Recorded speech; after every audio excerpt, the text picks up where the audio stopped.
Hey there and welcome to KSTV. This is another episode of Sitting In with Smitty's, where each episode we invite a friend to come and sit in with the band, who is just me today. So say it's a very reduced lineup. But our guest today is singer, guitarist, songwriter, and great friend Marcus Bonfanti. And before we jump into our first number, which is Bill Brunzi tune called Glory of Love, I just want to remind you that it helps us out a lot if you subscribe to this channel and check the links in our description below to find out about our Patreon page and Kansas Smitty's membership. This is Marcus Bonfanti and The Glory of Love. All right.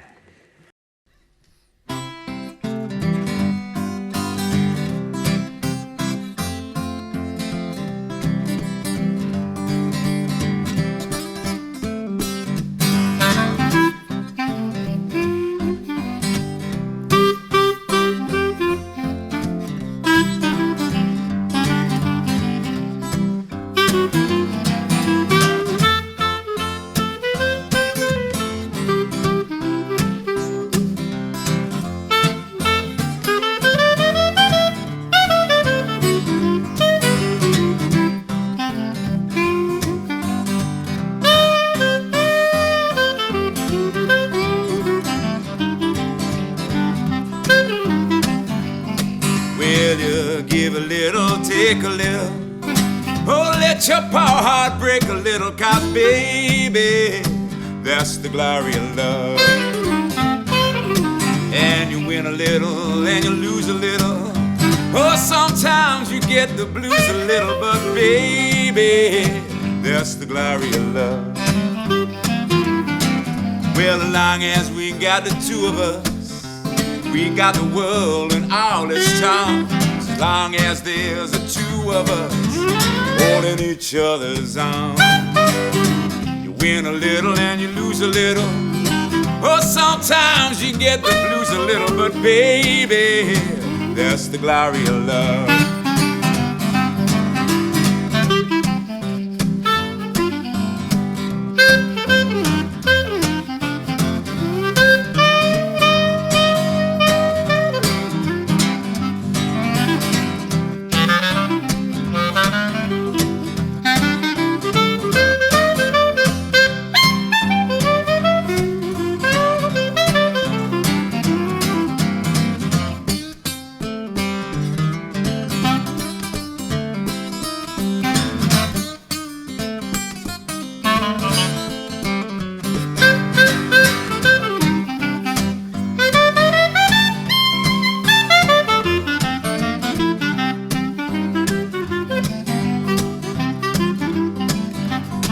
Well, you give a little and you take a little. Oh, let your poor heart break a little, 'cause baby, that's the glory of love. And you cry a little and sigh a little. Oh, let them clouds pass by a little, 'cause baby, that's the glory of love. Well, as long as there's the two of us, we got the world and all its charm.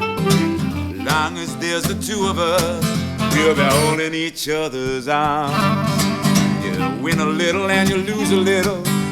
Oh, now honey, get them blues a little, but baby, that's the glory of love.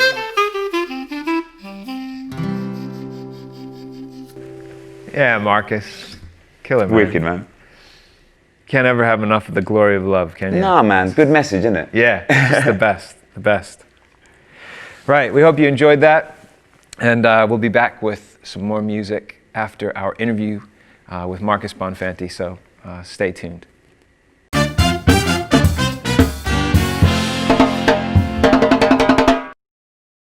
Hey there, and welcome back to Sitting In with Smitty's. I'm Giacomo Smith. That first tune was called "The Glory of Love," and we did our research before, and we found out that was written by Billy Hill in 1936. Benny Goodman played it, but of course, our big inspiration for our version was the great Big Bill Brunzi. And our guest today, of course, is Marcus Bonfanti. Who's a great friend, and we've actually had the pleasure of working together a few times over the years, quite a few times, which is great. And I love hanging out with you and talking about the kind of early era of recorded blues, because both of us, our eyes light up and we start, it's like kid in a candy shop, kind of stuff. So where did you find that music? I suppose I sort of came to it slightly backwards, really. When I was growing up, I started sort of playing a lot of electric guitar in bands in the 90s in Camden Town. So my tastes were more into sort of indie music and rock and roll music, and I loved being in bands like that. And then I remember listening to Led Zeppelin and sort of had a little bit of a moment where I hadn't really heard anything that had done that sort of thing to me before. So visceral and raw. It was Led Zeppelin 4, it was Black Dog, all of that kind of stuff. I remember thinking, wow, I've not heard music like this before. And then from there, really, I had to know why they made that music. I had to know what they could have possibly listened to that made them do that. And then through that, and I mean, we're talking in the 90s where you had to go to the library to find this stuff, Cassette tapes. Cassette tape library, yeah. And it was hard to find an old blues cassette tape. But I remember there was one in the library. There's like a kind of like best of the blues kind of thing. And I remember looking in there, and there was Willie Dixon was mentioned, and I remembered that there was a Willie Dixon credit on a Led Zeppelin song, and I thought, well, I don't know who this Willie Dixon guy is. It was on A Whole Lot of Love. Yeah. And then so I started there, and then the doors just opened, man. And through Willie Dixon, really, I learned about Muddy Waters and Howlin' Wolf, Sonny Boy Williamson, and then from there, I mean, every door that opens, you're in another room with another 20 doors, and it was just so exciting. And there I got to Brunsey and Blind Blake and people like that. But it was a long process, because it's a lot of stuff to take in, and you want to try and take it all in before you kind of move on to the next step. I love that you love it. I love that, and I think the first time I ever saw you play, I could see that it's a certain kind of sensibility about the rhythm, I think, and that's something that we were talking about just before we started. That those guys really were playing to make people dance and make people move. And whenever you've been down at Smitty's, I mean, you did the trio with Femi for a while down at Smitty's, but you also did a ton of gigs just with Jay Darwish playing bass. And I was wondering, how, when you started playing, you must have started on electric guitar. When did you pick up the acoustic guitar? What was that balance? Well, the first guitar I ever got to play was an acoustic. It was my mum's old acoustic from the 70s. I didn't even know she played guitar. And then one day I can't remember how the conversation happened, but suddenly there was a guitar in the house. Maybe she'd gone back to her parents and sort of got it or something like that. And I remember playing on it, and the strings were old. They were still the same strings from the 70s, man. The action was like 2 inches high. And I was sort of really trying to learn how to play this guitar, but I knew I loved it. And then, because I was into more rock and roll music, I remember going to buy an electric guitar. And I remember my parents, because at this point as well, I was a classical trumpet player. I didn't know that. Yeah, so from the age of 8 fantastic. till about 18, really, that's what got me into music, was playing the trumpet and playing in brass bands and orchestras. And I just loved being part of a sound and what it did to people and what it did to myself. But then when I started playing guitar, my sort of mind shifted towards that. But my parents were still very much about me playing the trumpet. I think they put a lot of money into my trumpet playing. And also they loved it too. They're big classical music fans. They wanted me to do this sort of life. So for my electric guitar, they were cool with me getting one, but they didn't want to buy me one. So I worked like a summer job and then got enough money to get this electric guitar. And then it's really weird. I played that for ages, but I used to love coming back to writing on the acoustic guitar. And I just liked that guitar. It's on you, man, and it's right near your body. And when you play a chord, I know it sounds a little bit sort of maybe a little bit too cosmic, but it does hit your body in a different way. Go cosmic, man. You know what I mean? I'm there. I'm with you. I can go cosmic. Cool. You just you mentioned writing. Your career spans the acoustic blues stuff. We've done a lot of that together, but you write a lot of music. So how do you think about that? And do you write with a band in mind, or do you write with solo in mind? How do you do that? I suppose, yeah, because I'm involved in a lot of projects. The styles are right. Tell us some of the things that you're up to. Okay, well, so starting out, I have my own solo stuff, which is very kind of song-based, heavily rooted in the blues. And when I write like that, I do tend to write by myself. Until this new record, actually, where I've been writing with a really good friend of mine who is a great producer and a great writer. And he does more like sort of popular music stuff, is sort of where he's made his career. But we've worked together a lot, and we've always looked for a project to do together. And we decided there for my next record, why don't we collaborate? And we collaborated with the idea that, hey, if nothing else, we've had a nice couple of days hanging out, writing songs. Instead, we started writing these beautiful tunes together. So that was a really nice experience. With 10 years after, the band I've played with for the last 7 years, who are already well-established rock and roll band from the late 60s. When I wrote the new album with them, that was fantastic because I was writing with, at this point, they were probably all about 71 years old. I'm writing with guys who had 71 years of life. So I'd just come out of writing a record with a very young guy who was very cool, very talented, but he hadn't really done anything. So it was difficult to write. The parameters for the writing were quite tight. Whereas with 10 years after, all bets were off, man. You would just, a lot of the time I'd just get them talking and then I'd just start writing things down. Because some of the things they just say inconsequentially, you'd be like, man, that's really interesting, man. Gold Let's dust. do a bit more of that. Yeah. So that was interesting. And then with Jawbone, my band with Paddy Milner, we write together. And then we take the sort of skeleton of the song into the band situation with Rex and Evan, because they're fantastic players, but also really creative minds. And then the songs really evolve and become something. So I really like writing because there's no one way to do it. And I think the best thing any writer can do is embrace all the ways of writing. Write on your own, write with others, write with a whole bunch of people in the room. Might not always work, but you've got to try these things.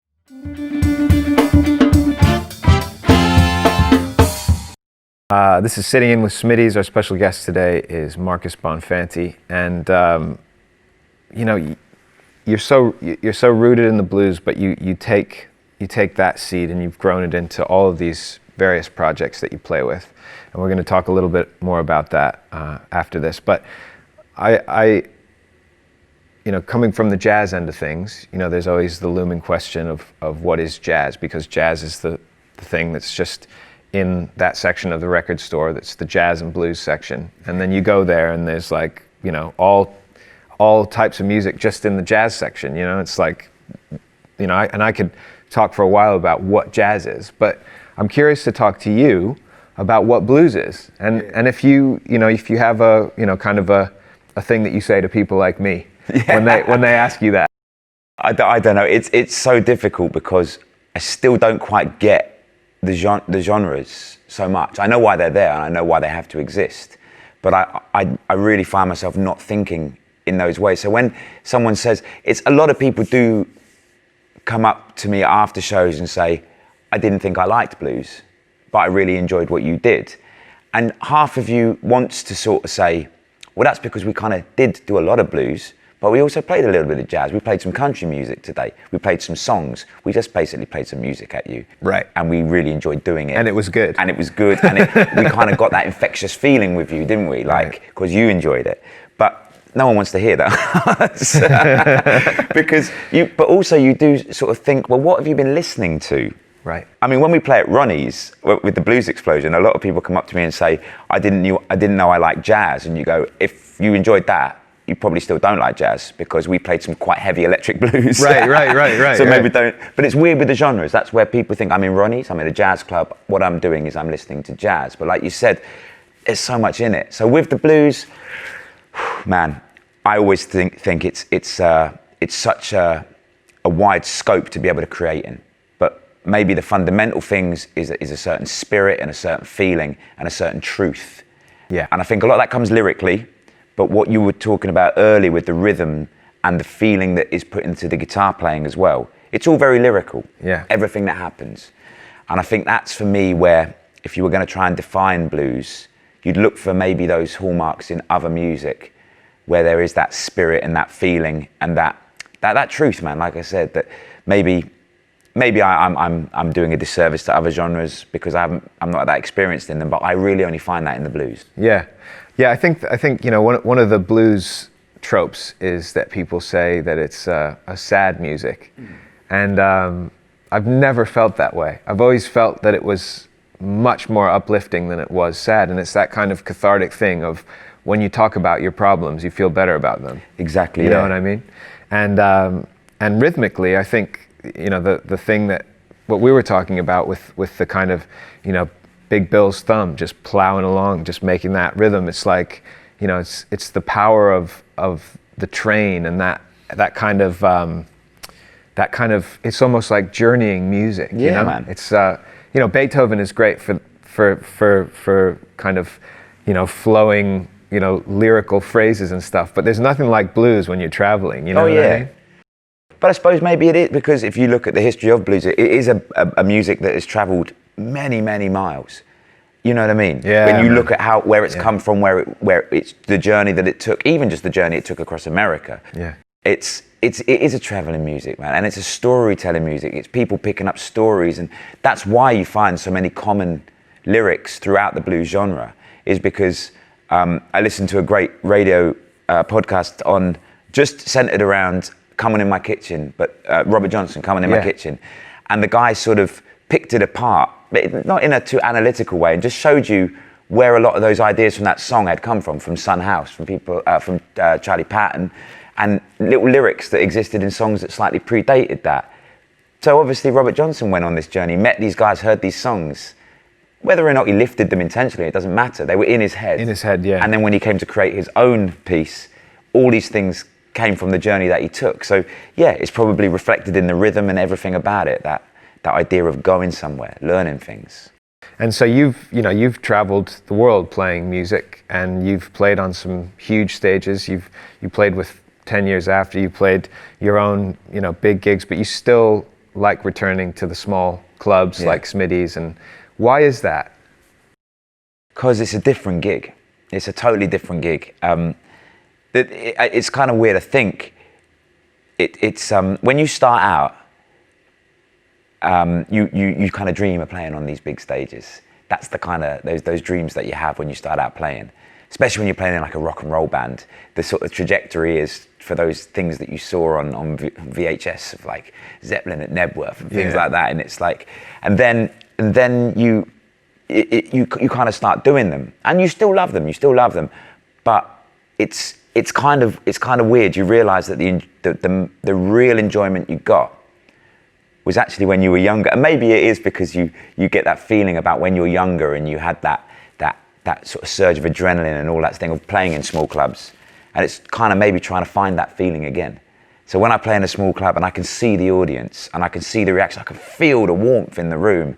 I'm also right next to the musicians I'm playing with. Say Smitty's as a thing, you don't get closer to the musicians of the audience in any other venue. No. And I remember one summer when we played there and the air conditioning unit broke, and it was the most intense gig I've ever done for so many amazing reasons. Yeah. It's me, Femi, and Jay, and the place was rammed.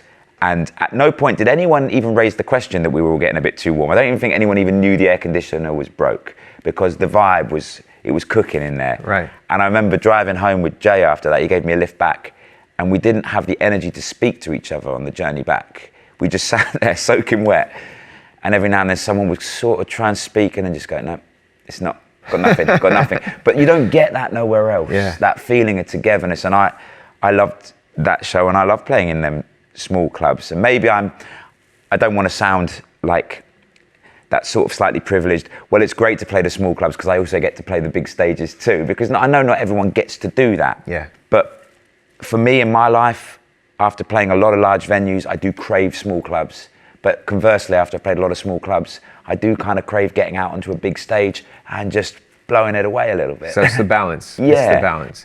I think, you know, one thing that you don't realize on big stages, and you know, until you're there, is that you lose the connection. You lose the connection with the audience, because it can be more stressful playing to 12 people. Oh yeah. Than it can be playing to 5,000 people, or however many, because you can see all 12 faces. You know, and You forget that. And you know some of those people sometimes. And it puts you on edge. I'd rather play to 40,000 strangers than 12 people I knew any day of the week, as in nerves-wise. Yeah. Obviously, I'd much rather be among friends, but nerves-wise, I remember when I was very young and I was doing a lot of session work, we played in front of 40,000 with an artist in a football stadium in Denmark. The least nervous I've ever been in my life. Couldn't see anyone. Right. It was just this amorphous blob of something in front of me. Then, like you said, playing at Smitty's and looking out and seeing people like ready for a gig. Right. And knowing that even if you close your eyes and you can't see them, they can still sure as hell see you. But it's great because it brings something else out in you. Definitely.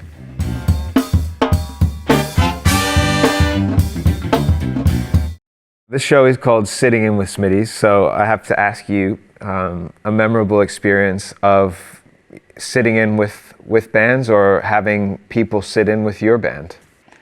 Yeah, I mean, it's difficult really because I've been lucky enough to have quite a lot of opportunities. I mean, a lot of the time I've worked with people that I've had these great experiences with. I suppose if I can do two, because one I'd love to talk about is when we did it at Ronnie's, because that was a great evening for so many reasons. But I suppose if we're gonna, I suppose we can class this as a sitting in. A few years ago, maybe 3 or 4 years ago, we did a charity gig every year. Paul Jones, the Radio 2 DJ, used to have the blues show, and great harmonica player. He runs a charity night every year. It's always for great causes, and it's Paul Jones and friends. And the audience buys a ticket, not knowing what the lineup is, but Paul Jones has got some pretty incredible friends, so you always know that it's going to be, and I've done it a few times before, and there's always been great special guests. So on this one, he'd booked a much larger venue, the G Live we did it in, and then about a couple of weeks before, we were hired as the house band. Jawbone was the house band for that night. A couple of weeks before, we got this kind of very top secret, we are going to give you the guests, but on this occasion, you really can't tell anyone. Like, wow. We know we always say you can't tell anyone, but this time, you really can't tell anyone. And basically, the 3 acts that we're going to sit in was Tom Jones, Van Morrison, and Eric Clapton. So we were to learn some songs, and they would sit in. And, up-and-comers. You know, give the guys a chance.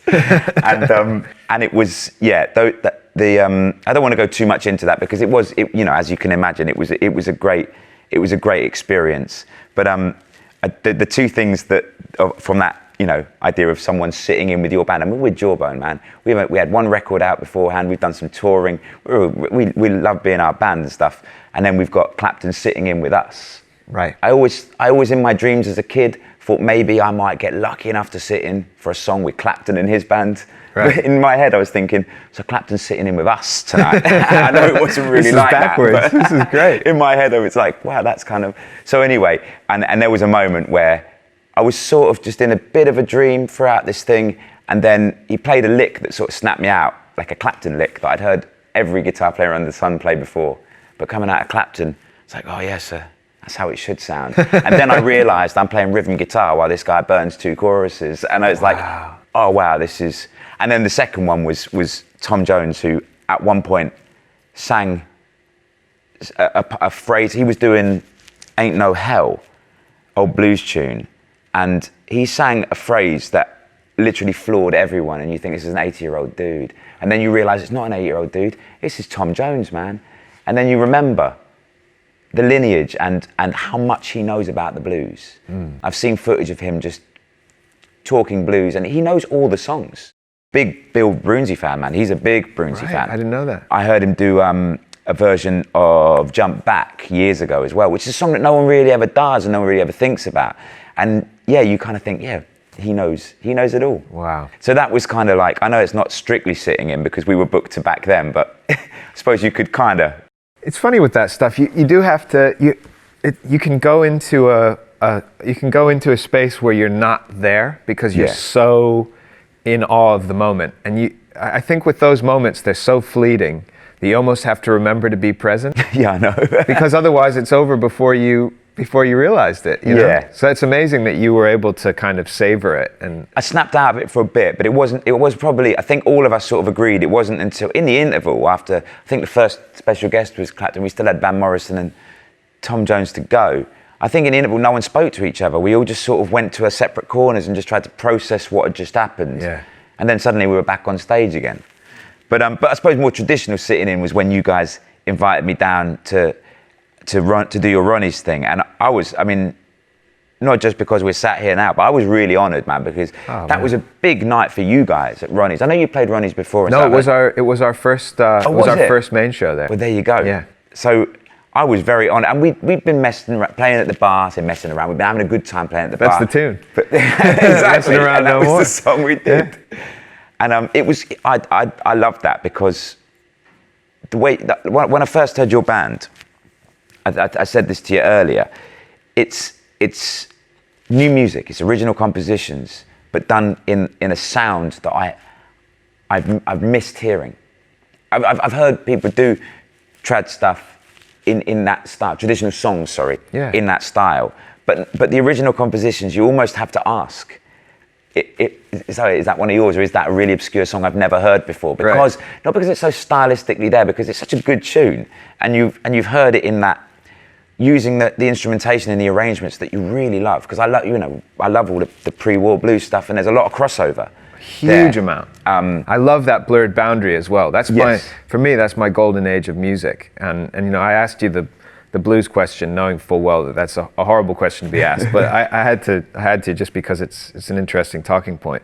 But there is that I mean, when we did your tune at Ronnie's, there's a massive crossover there. It's swing music. Yeah. It's jazz music. It's blues music, but it's your composition. So it's all of that.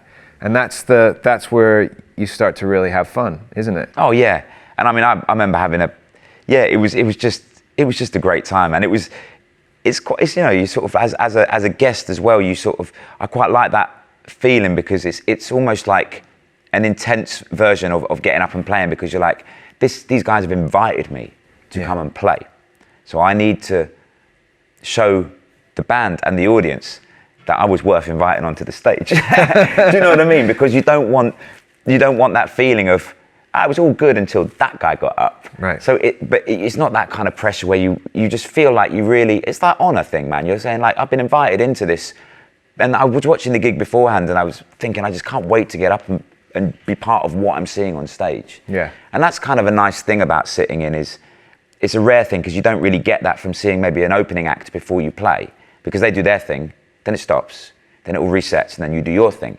Whereas when you're watching the gig happen and going, I'm really into this, and then someone goes, now you're going to go up and join this incredible vibe. It's like, yeah, fantastic. I can't think of anything more I want to do right now. Yeah, and get up there and do that. I think the audience feeds off that as well, and I think that's something that we enjoy so much as people who play jazz and blues and kind of that music with a shared background of understanding.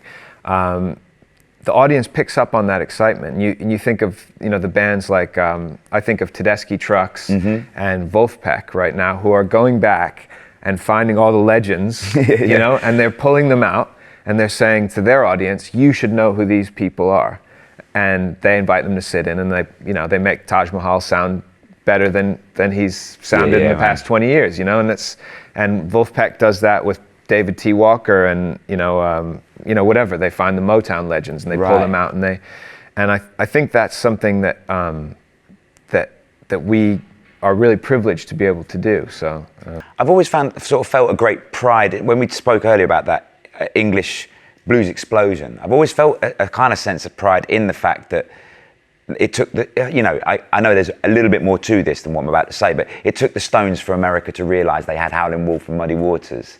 Because the famous stories of them going on to whatever TV show it is, I can't remember the name of the show now, and essentially demanding that Howlin' Wolf plays on that show, and then them essentially saying they had no idea who Howlin' Wolf was, and actually when they heard him thought he's not really right, and the Stones went, well, if there's no Howlin' Wolf, we don't play. So, and then that sort of, and I'm saying I know there's a lot more to it, because I know there's a lot of people in America who did know that music. Yeah. Maybe it wasn't as mainstream. It wasn't as mainstream as the Stones and the Beatles and things like that. And I do feel that sense of pride, like, Peter Green having his first hit with the Little Willie John tune, which actually I think maybe wasn't even predates Little Willie John.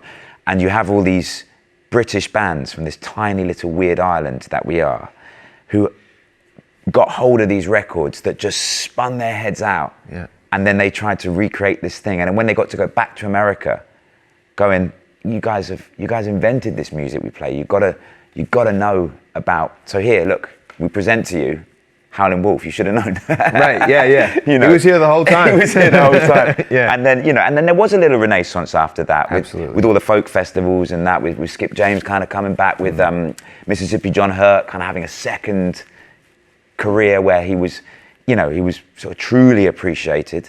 And and it's kind of magical. So it's nice that, like you said, Tedeschi Trucks and Wolfpack are kind of almost going, I know we get a lot of plaudits for what we do, but let's not forget that actually we're pretty in awe of these dudes. It's great, isn't it? Yeah. It's great. Well, yeah, we're in awe of you. So let's do some more sitting in, yeah? Yeah, okay. Yeah. You're watching KSTV. Our special guest today on Sitting In with Smitty's is Marcus Bonfanti. We're going to play a couple more tunes for you this evening. Remember to like and subscribe to this channel, and check the links in our description below to find out about our Patreon page and our Kansas Smitty's membership.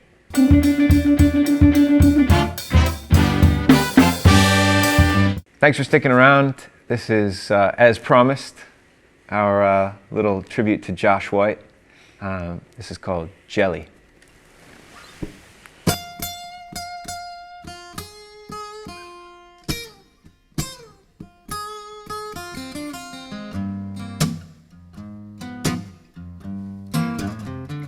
Hey, baby, I had to call you on the phone.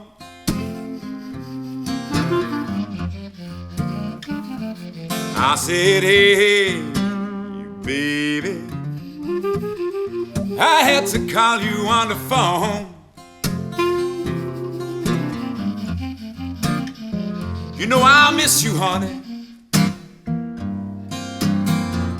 I want my baby back at home.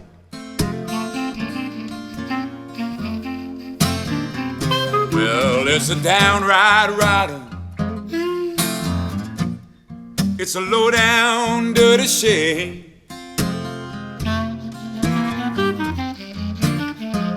I tell you, it's a downright rider. Oh Lord, it's a low down dirty shame.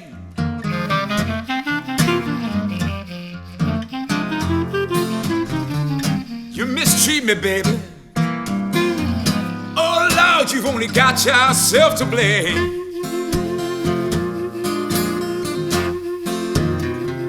But it's jelly.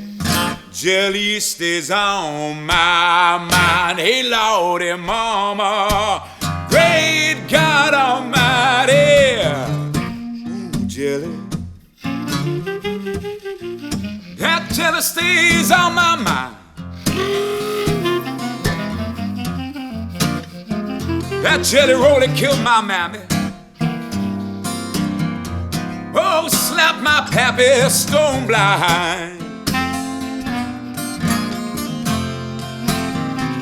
I tell you, I got 19 women, not in my neighborhood. Lord, I ain't lying, no. Great God Almighty, I got 19 women, yeah, living down in my neighborhood. 18 of them are fools. That other one, she ain't no good. She makes me holler, oh baby, jelly stays on my mind. Hey Lordy, Mama, I tell you, great God Almighty, ooh, jelly. Oh Lord, that jelly stays on my mind.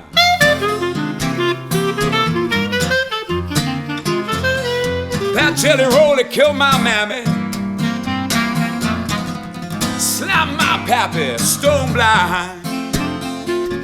Tell me how it goes, Giacomo.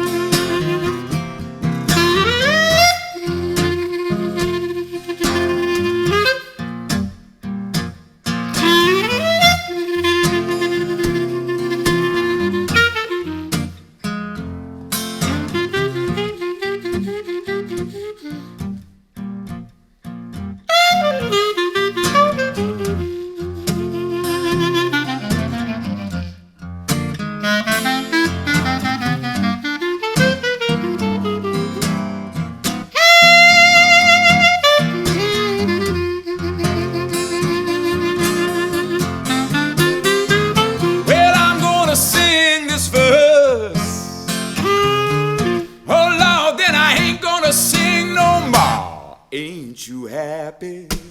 Great God Almighty, I'm gonna sing this verse. Oh Lord, then I ain't gonna sing no more.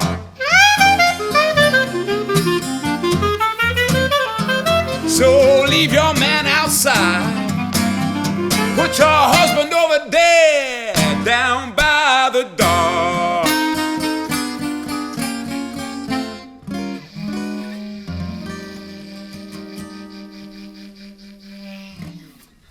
Woo! Yeah, man.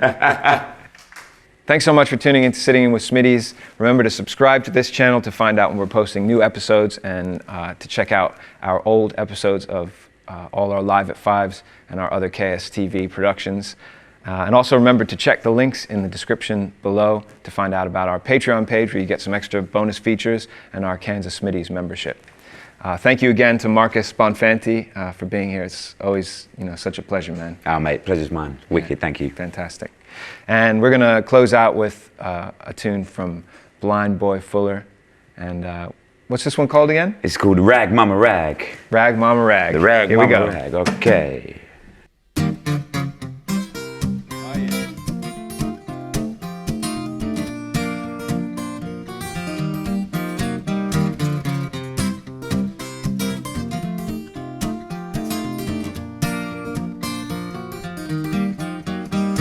I'm going downtown, pistol in my hand, looking for a woman, ain't got no man. Might as well be looking for a needle in the sand, looking for a woman, ain't got no man. Said rag mama, oh rag mama, oh rag, honey do that rag. I'm gonna get me one woman, better get you two, one for me and my buddy too. Got me a wife and a sweetheart too. If my wife don't love me, then my sweetheart do. Say rag mama, oh rag mama, oh rag, honey do that rag, do the rag.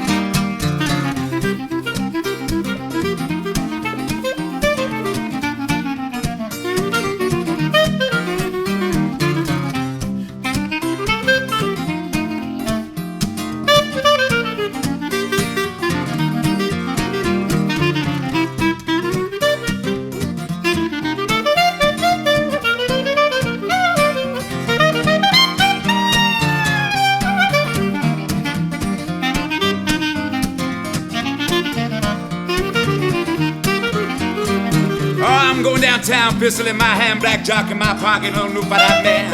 Oh, now, don't you know I'm gonna get that so-and-so. Say rag, mama, oh, rag, mama, oh, rag, honey, do that rag. All right.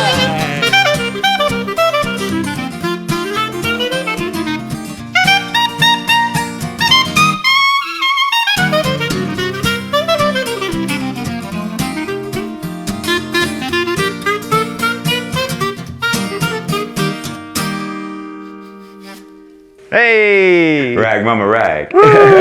Yeah, man. Killer. Wicked.